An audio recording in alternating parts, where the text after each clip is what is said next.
Welcome, Reanimated fans. I'm H.A. Conrad coming to you from Brooklyn. Here, as always, with me is my intrepid co host, Stuart Tiffin. Hello, Stuart. G'day, mate. And also with us on this journey through Last of Us Season 2 is Kyle Diaz. Hi, Kyle. Stuart, are you Australian today? Struth. Just checking. If you're gonna keep this up the whole episode, I want to be Nah, prepared. I can't. I don't know how. Sometimes he feels Australian. I don't know. We're going to be talking about Last of Us Episode 5, and we're almost through this, which is kind of crazy. Yeah, short season. Yeah, but before we get to that, there's actually quite a few news items and some. I'm pretty excited because it just means that there's like a lot of content coming out. And I also, I have like a soft spot for werewolves, so I'm kind of excited about this, even though I'm not sure how it's going to play out. But there is a film that was announced, Dead Howling, which is going to star Ryan Quanten. And I don't know, like it's interesting how many kind of True Blood actors are kind of coming back through the cycle. Maybe they were never out of the cycle, but it's kind of fun to see them. I thought he was very good in True Blood. He played up that role pretty well. Yeah, he was Sookie's brother. Yep. I love this guy. Like he was funny, he was vulnerable. I really wanted to see him in more, and I haven't. And I feel like damn right he's gonna do a zombie movie. Yeah, so I'm excited about this. And they're going to, I think they said that they were going to be filming this in July in Australia. Is that where the accent came from? What I, accent? What are you talking about? And what's funny is well, like he's getting the headline on this article, or yeah, from Bloody Disgusting, but his co-star is Temuera Morrison, who was Boba Fett, and yeah, I know. once for Warriors, and like he was like a you know an elder statesman of screen, if you will. He is, but I feel like Ryan's a little bit of like he was like a fan favorite, so maybe that's why they're leading with him. I don't know. Maybe, And he maybe. hasn't Outside been, outside of Boba Fett, I don't think that I'm sorry, I can't say his name. The gentleman is headlining a lot of things. I'm not sure he's a recognizable name. How dare you? He was Django Fett. He's. I think he's bigger in New Zealand than maybe in the US, but he did some stuff that was pretty cool. He's done some cool projects. I guess that's it. That's all. yep. Who's got lice? Okay, I will admit to you, I didn't even like I saw this article Well, like okay, yeah, through. this might not even be a zombie movie. I will admit that, but there's one line in this article that says itch crazed students, which makes me think they could be eating each other. That was it. I just, I didn't even have to read the article before I started to be I think it's a funny premise and I'm fine with that, but I don't know if I need to see this one. Uh, Justin Long, Emil Hirsch. yeah, I don't Who's Kevin know. Connolly? I know that name. See, one of those funny guys. Kevin Connolly's from Entourage. He's the little dude from Entourage. That's right. E. Well, they're all going to be, I assume, teachers at a high school with a really bad lice infestation, and the students are very itchy and are crazed.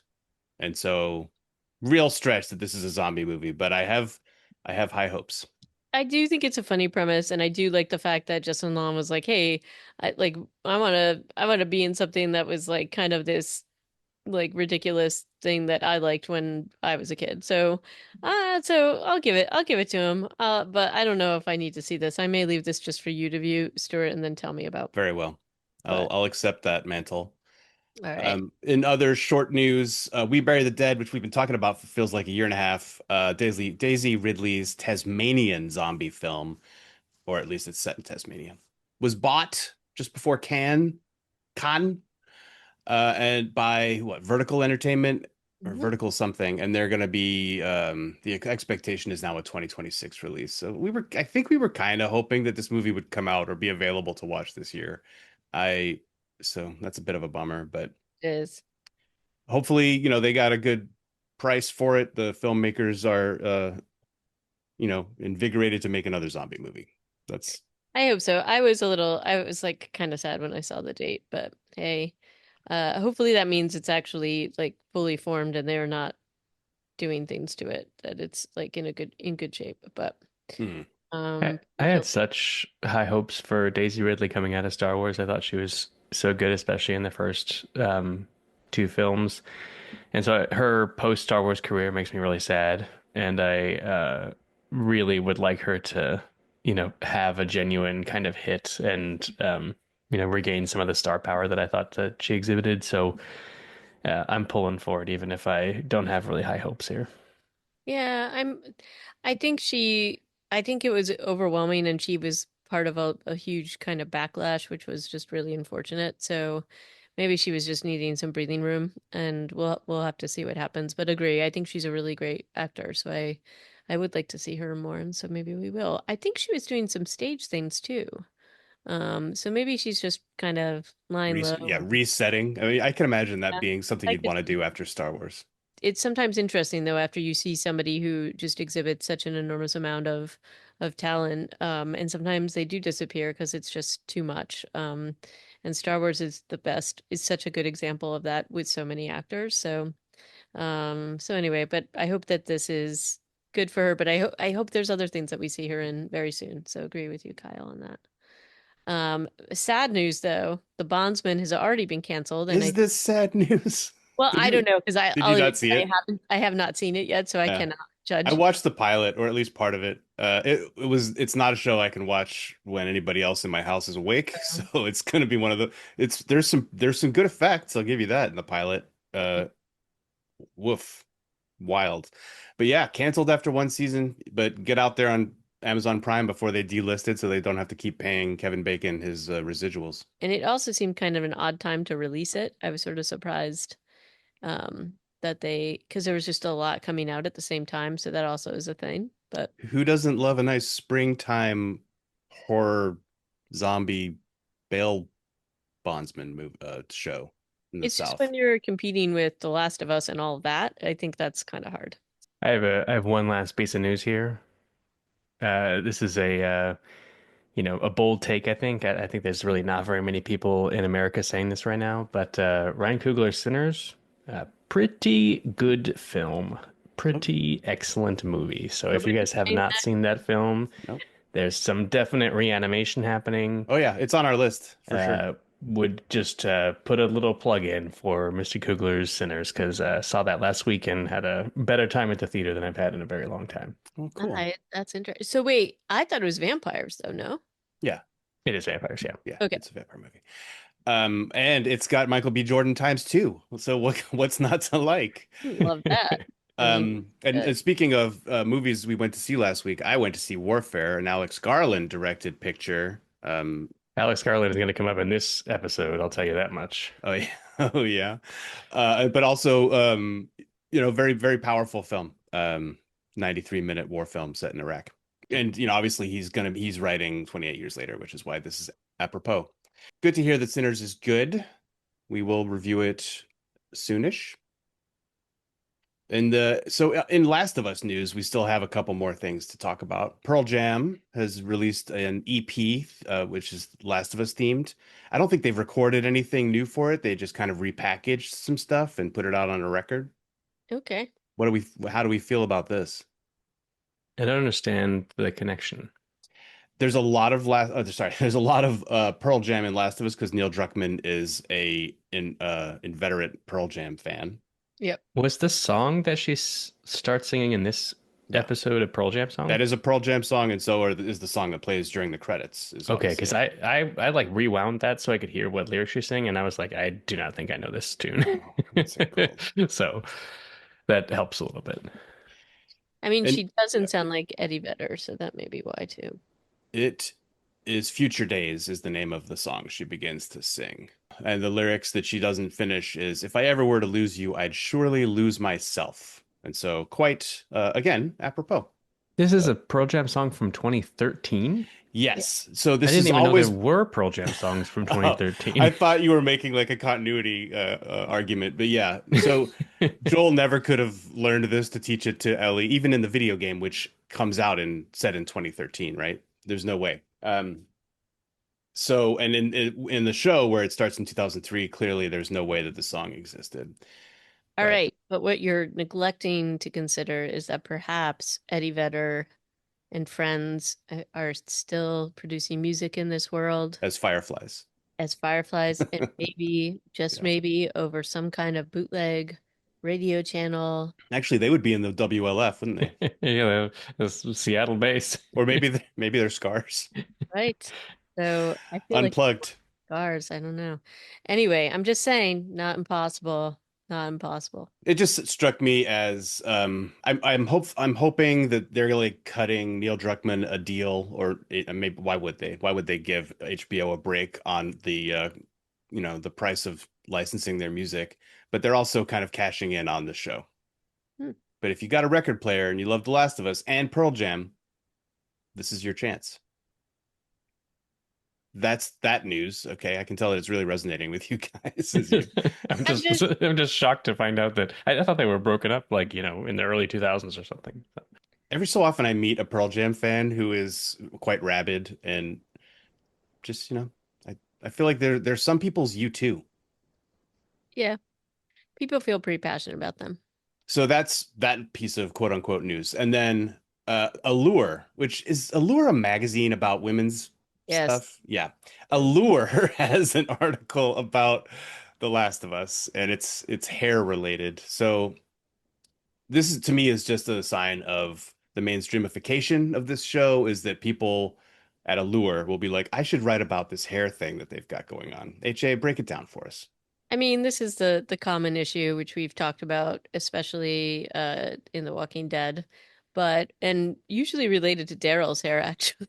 But Oh, um and Alicia Dedham Carey oh yeah, from definitely. Fear the Walking Dead always had impeccable But hair. it's this phenomenon in these shows where you have characters that are sporting some incredibly elegant locks and shiny haircuts and things like that, that would definitely not be possible in a world without hair dryers and sometimes a lack of running water, in addition to probably not having a ton of product. I don't know what's out there, but I just don't think the hair is going to look quite as fab. And in this case, they're specifically talking about Dina's hair, and it does look very shiny and beautiful. And I did note this actually a few clicks back, but for some reason it was very present in this episode. I think because there's just lots of shots with her. It's just her hair looks incredibly styled. So but that's a thing that we've seen. I feel like, I don't know, even Deadwood had some of this issue, although they didn't have the issue with the people looking clean. Like everybody felt pretty grimy in Deadwood. Except for that one lady who was always in the bathtub on opium. Yep. She was But clean.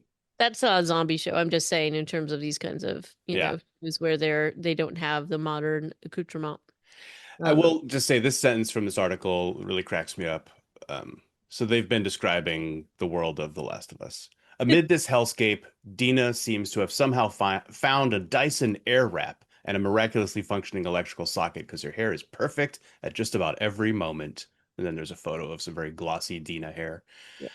Uh, it is yeah, it's an old song that we've sung before on this podcast, but I'm glad to see other people noticing.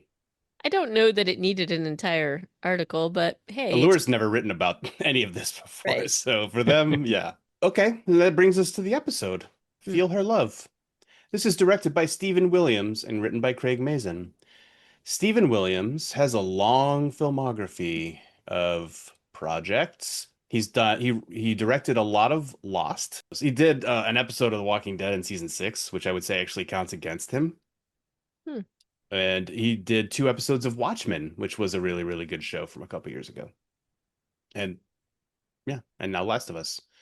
But he's got a ton of directorial credits and some producer credits.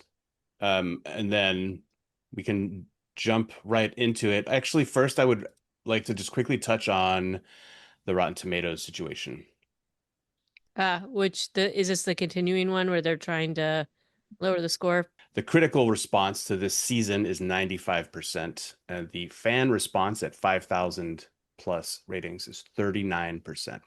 Hmm. So is this a homophobe thing or is it Yeah, a jilted video game thing? I think maybe a it's little bit both. both. Yeah, column A and B.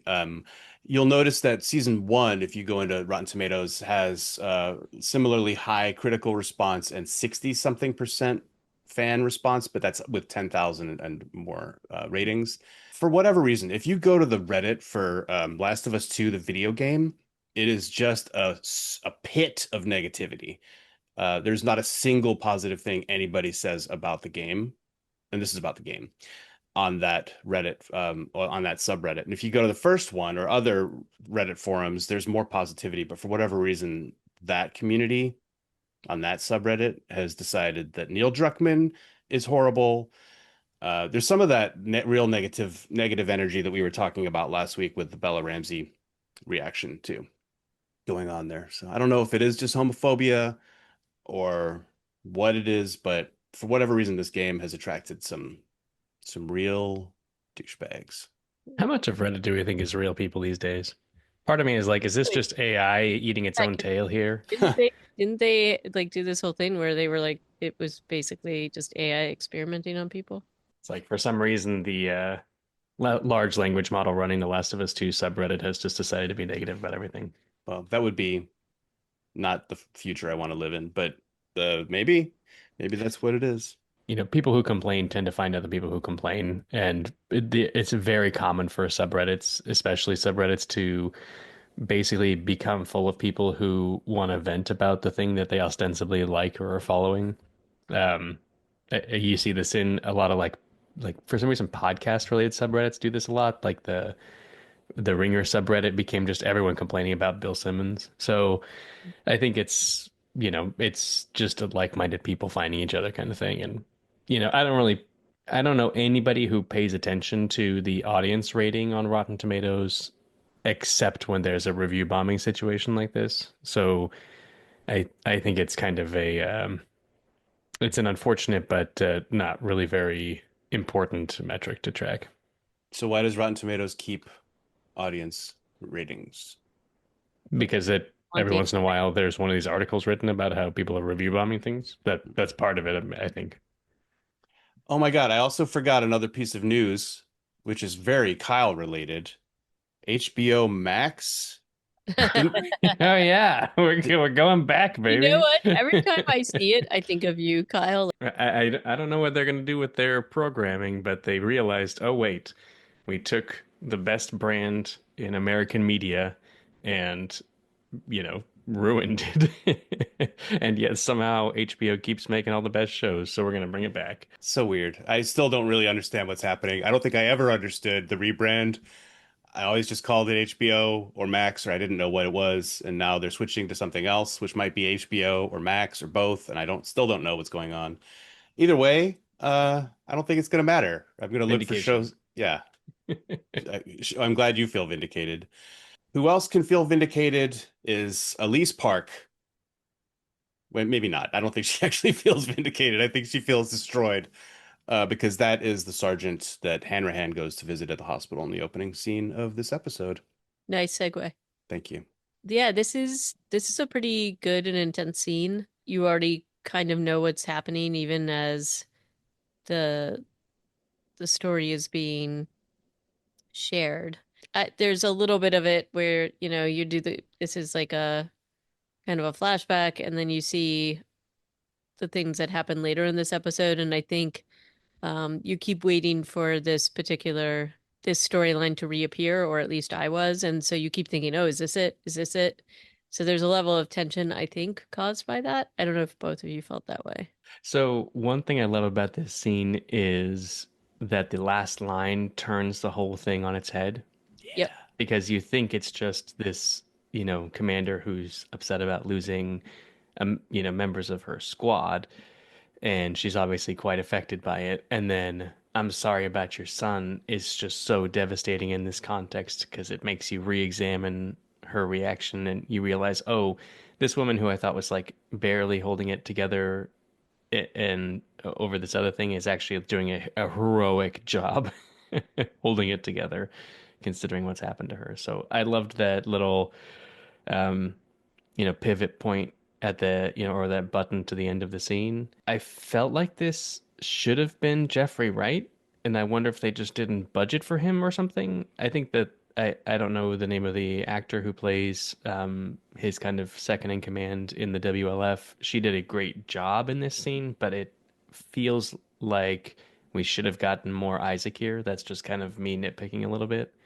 Do you Um, think I feel like they're going to bring her back again, and there may be a reason why they did this with her, but She already had a scene with Jeffrey Wright in his introduction, right? She was right. the lady yeah, I who remember that. kind of Yeah. recruited him. Her name's Alana Ubach, the actor.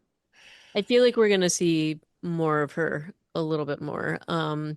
I actually thought the acting was really great here, and I also think it was really to your point that we think she's upset about one thing, but I will say the minute she says the name, which is Leon, you know that this was somebody very special to her. Like you don't know the relationship yet, but you know. And I thought that it wasn't overdone. It was like it felt very real. So I thought that this was definitely just really the kind of scene that you want to see in the show, honestly. And I think a little bit, at least a little bit what I was looking for in this season. So I was pretty happy about this. And it also makes you, I mean, for me, I'm just very curious about all the ins and outs of the WLF and how things kind of came to be where they are now. So I do like these little flashbacks and how they give you almost like breadcrumbs, and so I'm hoping that some of this story will be filled in later. And I'd like to see both of those. I'd like to see both of these actors again. Yeah. Hanrahan is a new character for the show, so I don't really know what the odds are that they'll be back. But I think what it does do for me having her show up here is it makes the Wolves seem bigger. Yep. If Jeffrey Wright Hmm. is constantly having to be the head of the of the snake or whatever, then it just feels like, really important people who are managing hundreds or, however many wolves there are, they're not going to be able to be everywhere. And so they do have to have a team of executives who, go around and stare at people, which is That's a good what point. Hanrahan does quite effectively here. I love the tension in the room when she walks into the room full of other soldiers, and they're all just kind of staring at her impassively. And then Mm. she makes that comment to Park saying, "Oh, your people are loyal. They probably think I'm going to shoot you." Yeah, like you said, AJ, there's a lot of cool inner politics that they're showing us here too, which is it just makes the wolf seem like a living organism, which I Yep. like. And then, of Uh, course, we get the introduction of the spores, which I know, Stuart, you've been waiting for a long time. well, I wasn't. I thought that they'd written it out, and it's like who knows where it's going to go for now because that was something that we were dealing with in the first game a lot. It was often the way that people could tell that Ellie was immune is because she wouldn't start to cough immediately when she was in a room full of spores. Not having to get her bit constantly, which we has happened a lot already this season. How many times has she been bit? Like twice at least. Park announces, "Oh, it's in the air," and I sealed them in, and that's that. And we don't know what's on. So B1 was clear. B2, everybody died immediately. And B3, because she does mention that there's a B3. Oh dear. I mean, who knows? Like we haven't even seen that. But yeah, this scene does a great job of setting up this hospital as a place where there's a lot of cool stuff going on. Park also has a sentence in here about the old timers say this is where the first cases of cordyceps were brought right after the outbreak. That is straight out of the game too. That piece of lore, and we'll see where it goes. The one part of That's this that I don't understand is she says the vents. It's not in the vents, or we'd all be sick. I don't know why it's not in the vents. Yeah, that is confusing. I really liked the hospitals being kind of the ground zero locally for the, cordyceps, and it considering that this game must have been written way pre 2020, it's kind of a bizarre parallel to COVID-19, which was in the Seattle area before anywhere else, especially in medical facilities. So I just thought that was a nice little detail that rings surprisingly true to life. So Yeah. Well, in our subgenre at least, hospitals are always considered like a place where, yeah, there's probably stuff that you need there, but you sure as hell shouldn't be going there because it's going to be full of zombies. Mm. don't Uh, dead open inside. yeah, we've been to hospitals a few times in the Walking Dead universe and other. Sorry about your son. Boom. Title credits. No, She does say there's only one stairwell that was unobstructed to go down. They've sealed it up, and all the elevators are stuck in their shafts too. Like there's a bunch of little quick details that Park tells Hanrahan because she has to again like explain what just happened. It's pretty cool. So after the title credits, we have Seattle Day 2 is our subtitle, lower third kind of deal. It's daytime. We're outside the theater. Outside the theater, you can hear distant gunshots and explosions. And inside, Ellie's listening to the radio, or Dina is listening to the radio. Ellie has just turned on the power, which is a whole little subplot quest in the video game to turn on the power in the theater. that part to me, it feels like it stands out a little bit too much. So it felt, but I did like the scenes of her exploring the theater, and I thought that was pretty cool. And I like seeing like the artwork and things like that. But it does, it does feel a little like someone's going to notice that power is going to go on in this big theater. I don't think they really need it in this context. In the game, you need it to turn on the radio, which is like a wired radio system.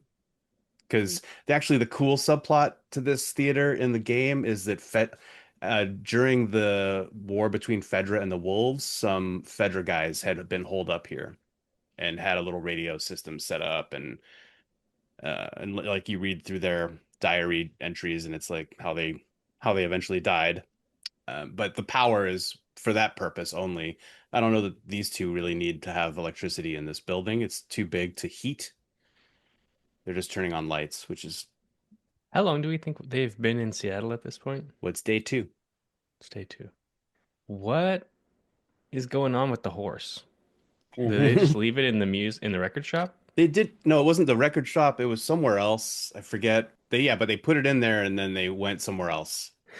But they did they Okay. did show the horse eating grass that was like growing in that room. But I've thought about Shimmer also.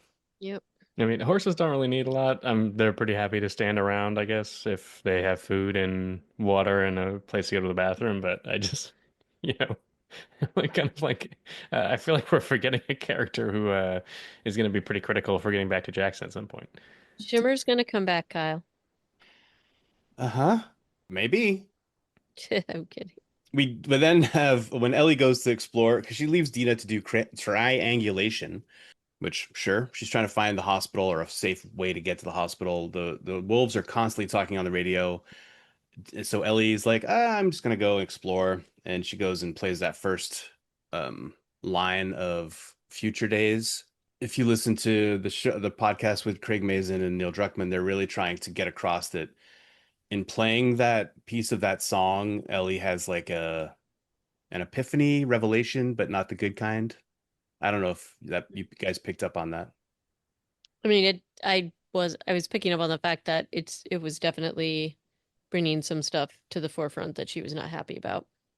When Dina comes in and says that she's figured out a way to get there, Ellie is kind of steely faced and says, "Okay," or whatever. Let's do it. I have to say that this whole sequence felt just completely flat to me because I did not recognize the song at all. Hmm. And so I didn't really understand. I couldn't hear the lyrics very well. I didn't understand what kind of epiphany she was supposed to be having, and I just got so distracted by trying to identify the tune and the lyrics that I couldn't really track the emotional epiphany that she was having. So Yeah. I think they're perhaps layering a lot more on top of this than was actually in the text, at least for me. I think that they live in the subtext, these guys. And so sometimes they do make the assumption that everybody's, or maybe not everybody, but that there are these subliminal messages there to be picked up, and maybe that's all they want. We then have Dina's plan and the explanation of what are Amish people. Yeah, that was actually really funny. It's a little, I mean, at least they do it fast, but Hmm. obviously, yeah, Ellie's not gonna know who the Amish were. I Well, would she assume. even have, I mean, it's like, oh, it's like they live back in the 1800s. Would she even have like context really for that? Well, I she don't know. did go to school, a Fedra Yeah, but school. I Who don't know. knows? I don't know if they learn a lot of history. Good question. Does she know what the 1800s was? So this is why, though, they are able to listen in on the Wolves radio so easily is that they're not worried about being overheard because apparently the Scars or the Seraphites do not listen on the radio. So they make the decision to go through this big warehouse that's a break in the defensive perimeter. And they have this conversation, and I'm glad that they do. And they're like, well, why aren't they there? Because there's probably infected. So I guess we're going to go and, we're going to go into a dangerous area. We're going to avoid one danger by going into another. Right. I guess to me, this should have stood out a little bit more for them because it was such an obvious hole in the defense. But you know, that's part of the storyline. Stalkers, which it turns out to be, are a good reason for why the wolves aren't going to go in there. They've clearly lost people in this warehouse. Yeah, they're like what? Ellie's seen one of them. So they're still kind of a semi unknown. So they might think, oh, it might be a clicker or two, which we can handle because they've gone into, when they went into the supermarket, they killed two clickers, bing, bang, boom, no problem. But we It's on also the haven't wait that we need to talk about them walking to get there though, Yeah, right? yeah, I know. Yeah, that's what I was gonna I'm say. just saying They passed their the calculus of how they made the decision to go there instead of Yeah, through the hmm. spotlights. true. They feel confident that they can deal with the infected. Whatever it is. Yeah. But first, they're walking through Seattle after they make the decision to go to the warehouse, talking about baby names, and then talking about how Dina or who was the first person that Dina shot. Right. I've been waiting for this story, so I was happy to hear it. I think they're really showing us that Dina's a highly capable person. You know, she's the one who understands the troop movements. She's the one who figures out most of the plan here.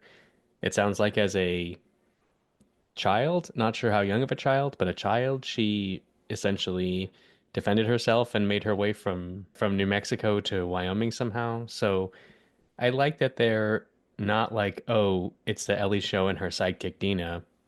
Like Dina's really in many ways the one kind of driving their ability to move forward and protecting them, and they make a good team because of the combination of Ellie's bravery and Dina's ingenuity. So I kind of liked that element of it. I mean, I don't think they're headed for exactly a happy place with the plan that they're on, but I like their dynamic together and that they're making Dina kind of a part of an integral part of that partnership. Oh, also that conversation in the story from Dina is prompted by finding the pile of dead scars. Um, Are we supposed to recognize who the prophet is? Yes, I think we are. Because I did not remember seeing her so far in the show. We saw symbols that were related to them, right? Like yeah, this thing. Yeah, but we haven't seen that person. No. Okay, I Well, was just making sure because that's the first. there's some theories that I just learned about like 5 seconds ago. oh, Uh interesting. yeah. In the first scene where we meet the scars, the dad is saying to his daughter that she died 10 years ago, the prophet. So he's like, I don't think she's actually going to help us because she's been dead for 10 years. Right. I So I thought keep that thinking, picture on the wall looked like somebody I recognized, but then I realized that it looked like a character from Fallout, the TV show. Huh. And so I was like, oh, wait, I'm mixing up my video game adaptations here. well, shall I spoil or you would you like to stay in the dark? I don't know if it's a spoiler if it's so speculative. Well, it's out So there. But so apparently there's a lot of speculation that that's actually Hanrahan, that she's the prophet, and that's like the split that happens. I don't know about that. But we shall see. Hmm. I was like thinking that Hanrahan might come back and maybe that's what we learn is there's like some kind of a faction. It seems like a pretty severe split to occur though. Yeah, So that would be a big break. And yeah. it kind of goes against the lore that they've even been putting out in the show, Right. let alone in the game. So I would say unlikely. Though I will say that I think, the father and daughter where we were first introduced to this faction, this religion, cult, whatever you want to call it. So he definitely says like she died and he's like, but other people clearly view her in a different way, like more of a supernatural maybe kind of figure.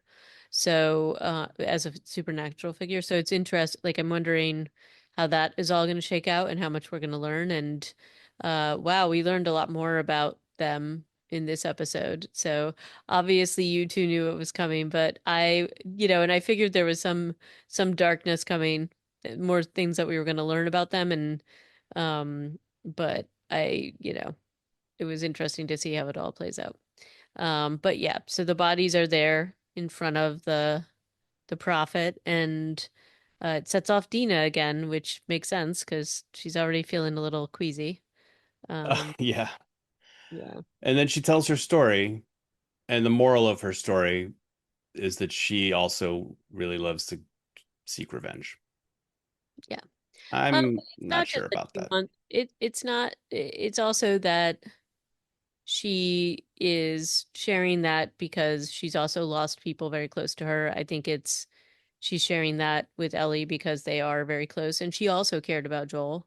Um, and so I guess I actually liked this because it gives a little bit more context. And while I don't think that she specifically, I think she is definitely in this a little bit for herself and her relationship with Joel, but she's going to be there and support Ellie with whatever she needs to do. So I liked this interaction, and I like that it wasn't just a blind decision because there is something very big at stake. And Ellie, her reaction is like, "Oh, what are we doing? Like you're pregnant. We should just go back and we should be safe." And No, she says, I can take you back so I can go forward by yeah, myself and do this alone. this was actually a very good scene with them together, and I liked this one a lot, despite the glossy locks that were definitely kind of distracting, but all good. Well, we cut But yeah. to night. Kyle, did you have something to add there?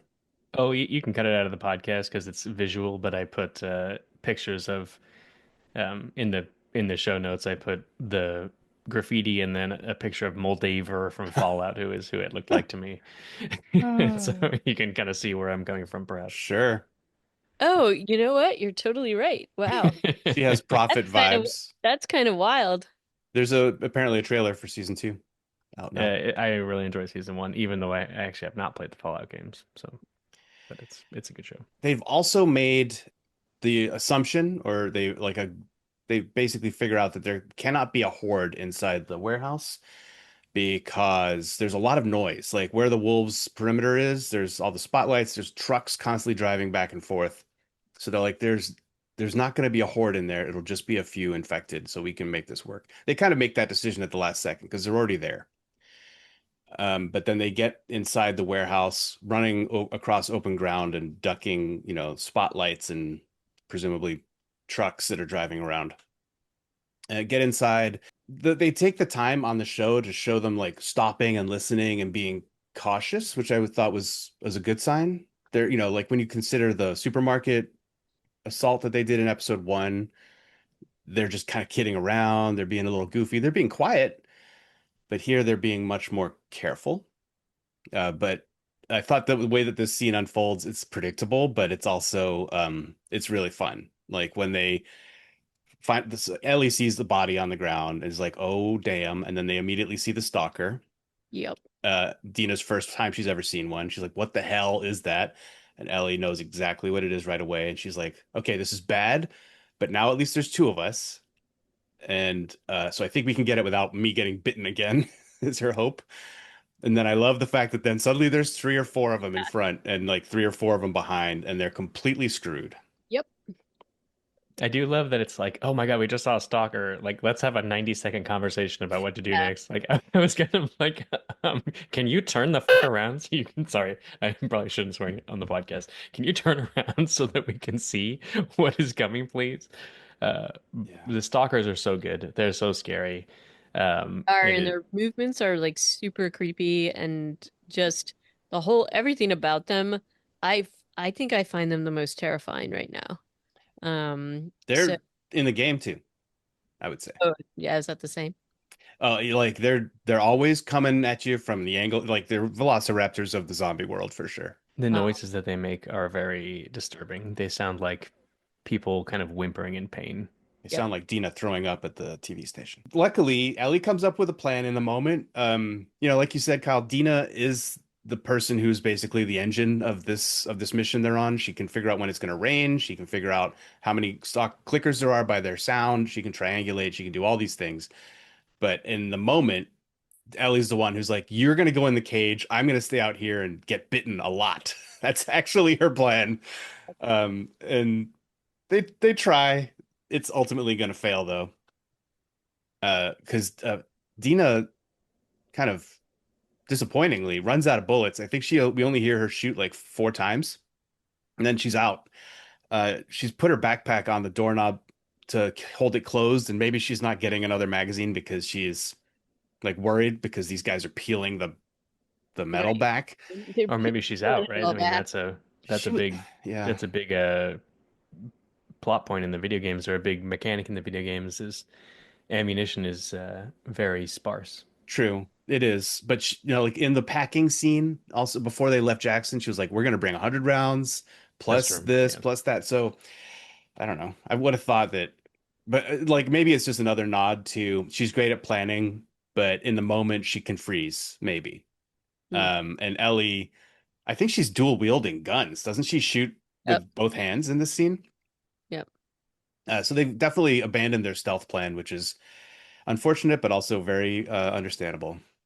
But I did love the choreography in the scene, and it was just it definitely creates the terrifying feeling of hopelessness and like Ellie's totally getting overwhelmed, and then Dina's like not too far away from getting, they're getting into the cage, and then at the last possible second, um and it's very funny because I was like, I'm assuming this is deliberate, but I thought at first that Ellie wasn't actually seeing this person because it was deliberate to make him look like Joel a little bit, I think. Jesse coming in, but you don't know who it is at first is kind of, I didn't know if it was a good person or a bad person. I mean, I assumed, but if it was a stranger and it looked like Ellie had been bitten, you would think that they would maybe take her out quickly, but it turns out to be a friend. I'm even surprised that he was able to, there was a lot of them. So, I know he's really good, but Some of them did run away. He didn't get them all. So what? There right. were like 6 or 7 at the beginning. Ellie and Dina, I think, killed 1 or 2, and then I think we see Jesse shoot 3 or Yeah, but 2, it still and felt then like some of them run away. the odds were in their favor to some extent. So I was a Yeah. little surprised that that was that easy, but I love the immediate tension between him and Ellie and Dina. Like this is a pretty rough little triangle they got going on here. So, Yeah, he's clearly mad at them. I don't know if he's mad I don't think it's like a romantic anger. oh no, Uh, he's angry at them for putting themselves in danger. and yeah, for going against the wishes of the council, et cetera, et cetera, which he's on. I am surprised to see Jesse in some way because he's got responsibilities back in Jackson now. That's something new from the game. He wasn't on the freaking council. And the fact that he's like, yeah, Tommy's here too. I'm like, they've the way that they've written these characters in this season and in this, yeah, in the show, I think make the decision for those two to come after them curious. I mean, they're the only options because of the way that the show's been written, but makes it a big deal, I guess. Because what, like Tommy's basically the mayor, or at least the head of the chief of police or something for Jackson. I think one thing that was driven home for me when we saw Jesse is, oh, in present day, we're not going back to Jackson this season. Mm. Like it is just not going to progress there. We're not going to see anything more about the aftermath of the attack or preparations or anything like that. It just doesn't. There's no characters left there who are narratively important. So that's interesting to me. I'm not disappointed by it. It's just interesting. So they run outside. The wolves are now alerted and shooting at them, but they run into this park, Stanley Park, where the wolves suddenly stop. And I think Jesse, Ellie, and Dina all realize that this is bad. They kind of are like, "Oh, damn it! Now what?" More infected is kind of what they say and what they might be thinking, but it turns out that that's not what is in the park. Although I'm surprised here that the scars are nonchalantly stringing up this guy to disembowel him when there was clearly a shooting situation just happening outside of this area. Tactically, I have a lot of questions about how the WLF could not subdue they're if they're in a kind of confined geographic area like that. I don't really understand. I understand if they're kind of like these commandos who come out of nowhere and then melt back into the surrounding urban environment, or if they're living in like forests in the mountains or something. But if they're in a city park, I'm like, just burn it down, you know? Like, what? I don't really understand how they can't subdue the Seraphites or the Scars at this point in time. Well, we don't know exactly what their turf looks like yet. They are in this park, it would seem, but perhaps they're in other places too. Very true. Very true. I have about the disemboweling scene that we're about to approach, where they're hiding in the, Dina um, and Jesse and Ellie are hiding in the woods, and they see this kind of scar ritual happening. I just have what fragile creatures we are written in my notes because that was the main takeaway that I took. The guy just kind of gently puts you know, his hook thing into the guy's belly, and then they raise him up, and then his entire insides just fall out. And there was something about that that made me very uncomfortable from just like, Ugh. oh, there's just a, eighth of an inch of skin or whatever, just keeping all this stuff in there. And I just, yeah, for some reason on a show full of things that are uncomfortable, that really got to me. I agree with you. I think also the sound effects in this and it's not even, I mean, they do show enough, but they don't really actually, it's more of your imagination filling in some of this too, which is, I feel makes it a very difficult and like cringy scene to watch. It's a very uncomfortable scene to watch. I do feel bad for mocking their whistles because the whistles have gotten a bit more sophisticated here. And so I'm like, maybe there's more happening with this whole whistle language than I understood in the first time we meet these guys. I just keep expecting Negan to walk out. Hmm. But Well, the first time we hear the whistle, it's not one that suggests that our heroes have been spotted, but the second time, well, after the arrow plonks into Dina's leg, apparently they've been spotted. So Jesse has to quickly pick up Dina.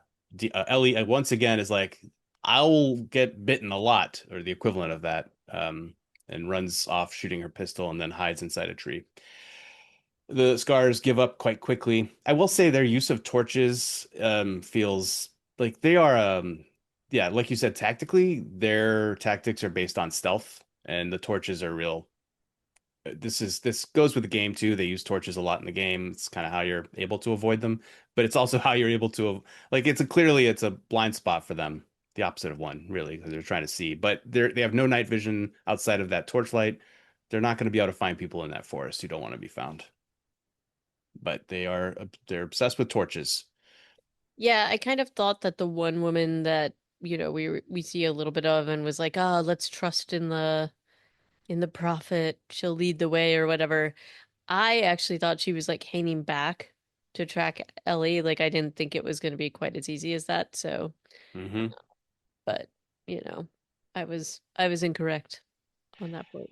So yeah, Ellie does get away. Then she stands up and is able to like basically see the hospital from where she is. So instead of going back toward the hotel or the theater, the hotel, like they're going back to their hotel, which is where Jesse and Dina are heading to patch up Dina's leg. Presumably, she goes on with her mission to the hospital. Okay, so here is where I have a big problem. Actually, here is where I had to pause the show and just stare at the screen for about 10 seconds, rewinding things in my mind. Because I'm sorry, they're still using the hospital? Like, this is the hospital that has the basements full of the spores? And they're just using it as a regular old hospital on the upper levels? I just had such a tough time with this, given what we see or what we hear about in the first scene of this episode. It kind of made me think, like, wait, this place that they've been trying to get to the whole time, the hospital that they've been hearing about on the radio, that's where the spores are? It seems inconceivable to me that I they would find that and then just be like, Oh yeah, but that's down below. Like we'll just keep on doing our thing. Like after we saw the fungus infiltrate Jackson earlier this season from like 10 miles away, it's it this is completely baffling as a setup to me that they're still just using the upper floors as like a, triage unit or whatever. Well, Hanrahan does say the hospital's too important to lose in Right, that but scene. I also thought the same thing. And even though they're like, oh, it can't have been whatever, and maybe that's why they said the whole thing about the ventilation system. But even if it hadn't at that point, you would think that they would have relocated and just kind of that's a gonna be a no-go zone. Like I Yeah. thought the same thing, Kyle. So I was like, why would you continue to even risk it? I mean, Like seal up that building, you know? yeah, like not just the floors, like the whole building. There's a I there's a strong chance that that scene at the cold open was not a flashback. That's current events too. Maybe. I don't Because know. Hanrahan talks about like there's activity on the front lines or the border with the scars, and so that's where Isaac is needed. We know that that's actually something that is happening in the current version of the story. So they could have just discovered the spores this morning, which is why All they're right. still at the If that's the hospital. case, I feel a little bit better, Oh. but I can't imagine that that is the case because of the state of the people that we see. But maybe it's a fast moving thing. I Yeah, because the don't guy know. down below certainly seems like he's been there a while. That's true. I for some reason in my the way that I took it was that that opening scene happened like 5 years ago. Was there a Uh, subtitle for that scene? I don't Think so. remember. Anyway, I feel like everybody would have cleared out immediately. And that's just me. Maybe they kept this information more tightly under wraps, or maybe like you're saying, the timeline is more compressed than I realized. But it's just insane to me that anyone would be in that building anymore. Yeah, well, they've got a pretty strong guard presence on the outside, which is what we see. Yeah, there's no subtitle at the beginning of the scene. I'm looking at it now. There's a lot of guards on the outside. They got dogs, they got spotlights. Um, it's obviously they don't have like a concentrated. The hospital's a problem for more than just the reason of the spores, in that the scars apparently have territory right next to it. So that's problematic too. Like the wolves are fragmented in where they were holding ground in Seattle too. Ellie is saved by her slight size, by being able to crawl inside a tiny hole, to the point where the guard thinks she must be a weasel. I'm not sure. But he's not worried, even though his dog is clearly triggered. And so she gets inside and then quite quickly finds her way to Nora. And they had set this up by having Dina tell her what floor Nora was going to be on, because she said that the wolves never shut up. So even though it seems quite convenient that she's able to sneak her way through this hospital and find Nora right away, they had laid some groundwork for that. In the game, you're like listening to the WLF talk about where they are on the radio or something like that. In the game, you've been killing your way through Abby's friends or finding notes on their bodies when they were killed for other reasons, Hmm. because there were more of them. There are like 7 or 8 of them in the game. Um, and that has led you to the hospital and Nora. It wasn't hearing her on the radio, no. Okay. Okay. So this is slightly different. Because you go to the TV station because you're looking for specific people who are at the TV station. And that leads you to like you basically just follow the chain, the chain of death. And so it's like it's really tough, I think, in any scene where the hero gets the drop on somebody and is like, put that down. But they don't, like some police training would have done Ellie some favors here by being like, get on your knees, put your hands behind, your back or on your head, interlace, all that stuff. All the stuff we see in police procedurals. She doesn't do any of that. I don't know that it would have worked with Nora, but like Nora's just not even really, I mean, she's got a gun on her, sure, but like Nora's kind of not bothered. She's shocked at first. I think if she had come in and been and said all those things and had her like obeying directions instead of saying, "Do you remember me?" "Oh yeah, you remember me." Like she kind of gloats first. Yeah, yeah, She yeah. she Well, commits the you cardinal sin. never monologue. You never monologue. Yeah. That's the rule.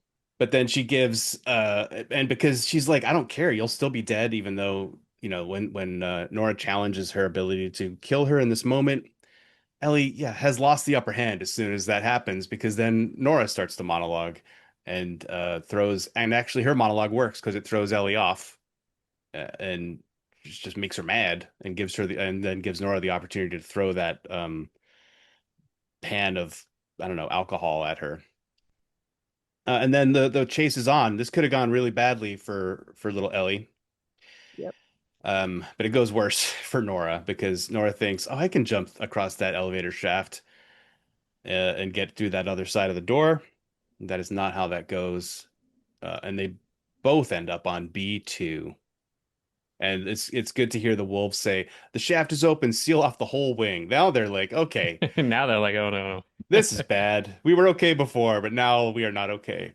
I did think it was very accurate to real life that none of the shots hit Ellie because in reality, if a bunch of people are just sitting around and then all of a sudden two people are sprinting through and the front one is yelling, "Shoot, shoot her, shoot her, shoot her." Like there's no way anybody would be fast enough on the draw to actually land a shot on that person.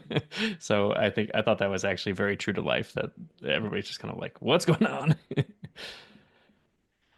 Yeah. And then we kind of lose Nora. Nora's disappeared into B2.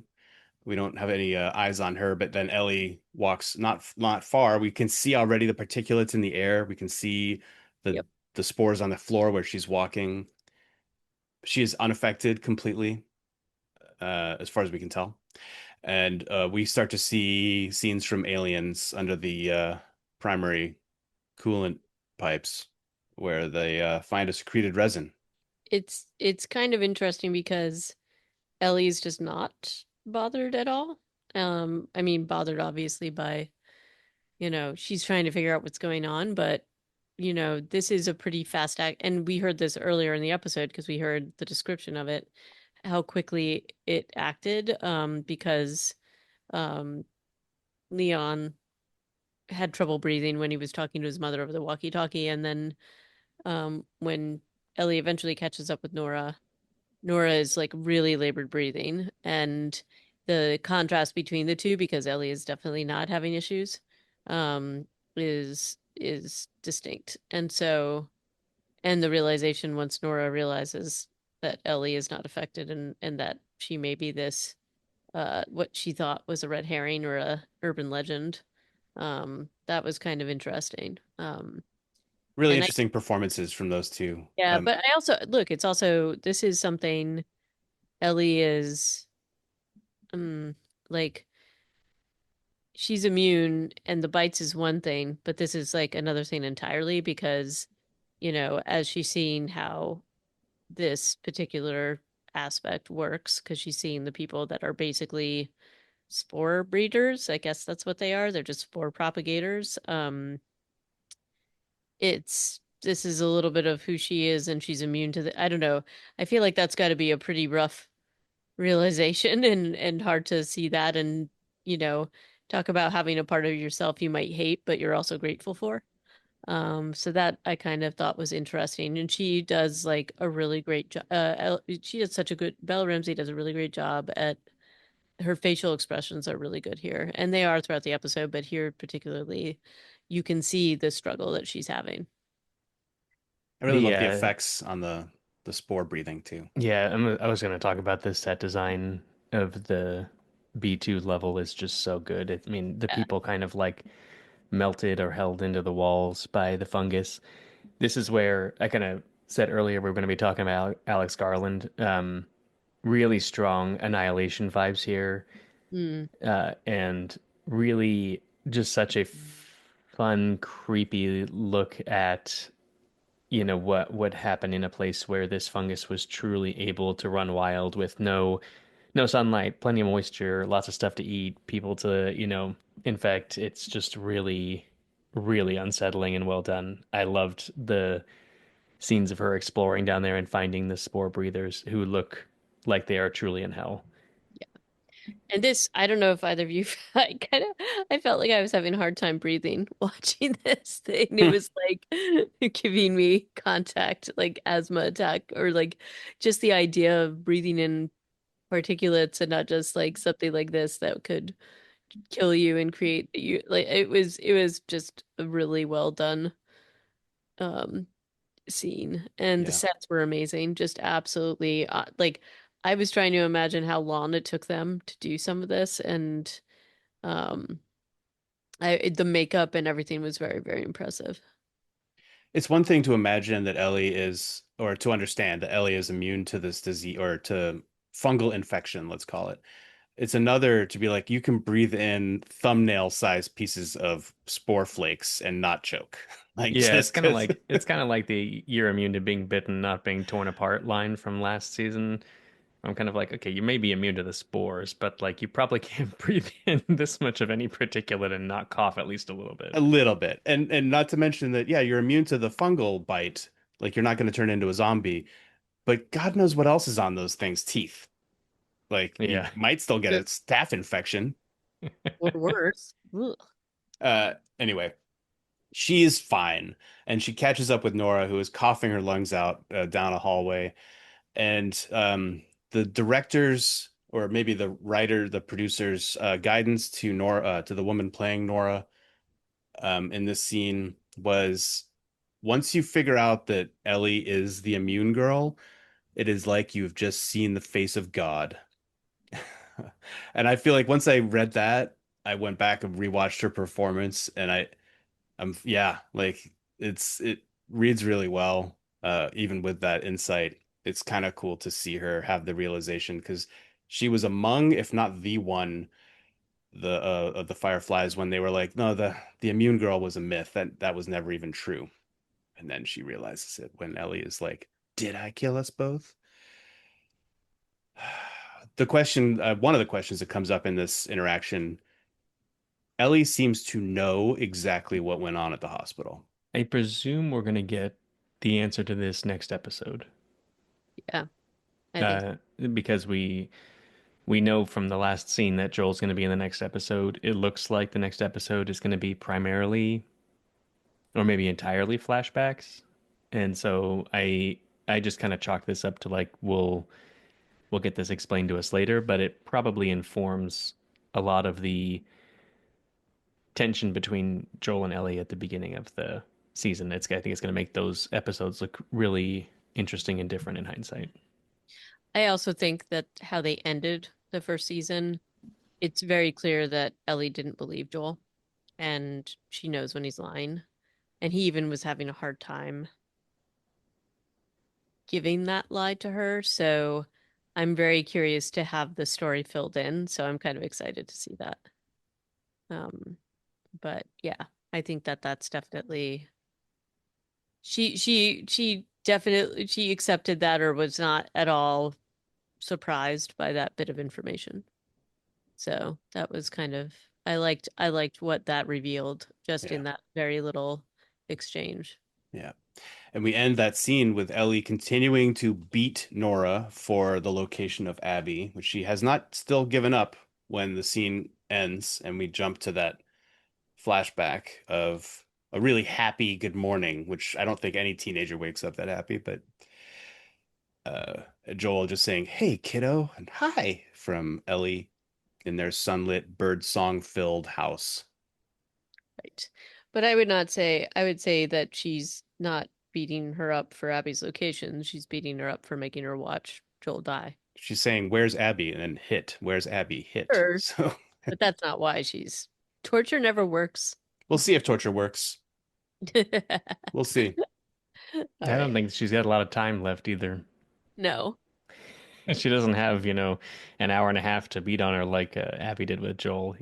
They, she was already starting to turn even before she picked up the lead pipe. So But we're almost done with the season. There's 2 episodes left. If next episode is a flashback episode, and we know that there's another season, they've already committed to doing this story in 2 seasons. We haven't seen Abby since the first episode. Uh, Second episode, right? oh yeah, second episode is when he died, not the first. Yeah. Okay. There's a lot of story here still to tell. There's still a few of Abby's friends who are alive. Owen, Mel, Manny. I imagine we're going to see some of them again. And Isaac is Man, still running around.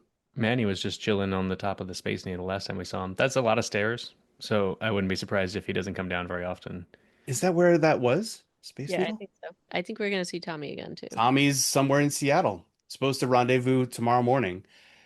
Who knows what time it is now? It's the middle of the night, and Ellie's in the basement beating up a dying woman. And Dina's got an arrow in the knee. Dina's took an arrow into the knee, and her adventuring days are over. In the video game, and they made a comment about this, like it's Ellie who takes the arrow in that patch of woods. Obviously, they couldn't do that because Ellie can't just keep getting shot and bit the entire time. It's not like the video game. So they had to bench Dina somehow. I feel like in the video game she's so sick with pregnancy sickness that that's why she's not with you as often. Conversation between her and Jesse is gonna be fun. Yeah, she's got some things to tell him. Yep. So that will be fun to reunite with those two and see how he's feeling about everything. And the next episode is entitled, oh, it's TBA. No idea. But it's written by Neil Druckmann. So that'll be different. Or directed rather by Neil Druckmann and written by Neil Druckmann, Hallie Gross, and Craig Mazin, which is the writing team that wrote the last two episodes of this season. Any other final thoughts about where we are on the show? No, but I am excited to see Pedro Pascal again. I guess I'm ready because I know that there were a lot of flashbacks that we have not yet seen, and that there was a lot that was teased. So I'm excited to see this. Also, as I said, to have a little bit of the story filled in between the last season and this season, and just see a little bit of what happened between Ellie and Joel. So I'm excited about that. Just a couple of things from my notes that I missed covering. One is that I had a good chuckle at the fact that when they're in that warehouse, they have this long discussion about how they're gonna run, they're not gonna use their guns, it's too loud, they're only gonna use knives, and then like the first thing that happens is just like bam, bam, bam, bam, bam, and then Tommy comes in with his, or I'm sorry, Jesse comes in with like a shotgun. It's so loud, and so I just thought that was a funny contrast. Yeah. Agreed. And then the other thing is that I saw a news article about how the director of some Marvel property, I can't remember, was Thunderbolts or something else, was in pre-production like a year ago, and he was trying to figure out how Pedro Pascal was going to have time to film everything.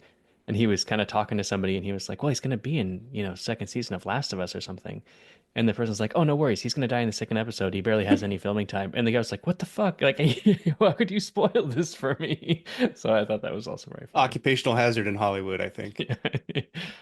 That sucks though. So is it the Fantastic Four director, maybe? Maybe I'll dig up the news article and I'll put it in the Yeah, show probably, notes. since he's Reed Richards. I like that Dean also called out Ellie for being trigger happy in that scene where she was like, "Don't go in guns a-blazing. You do it every single time." Otherwise, if anybody else has things to tell us about their thoughts about this episode, please do email us at reanimatedpodcast@gmail.com. Find our episodes online at reanimated.podbean.com. Thank you for listening. Thank you. Farewell. See you later.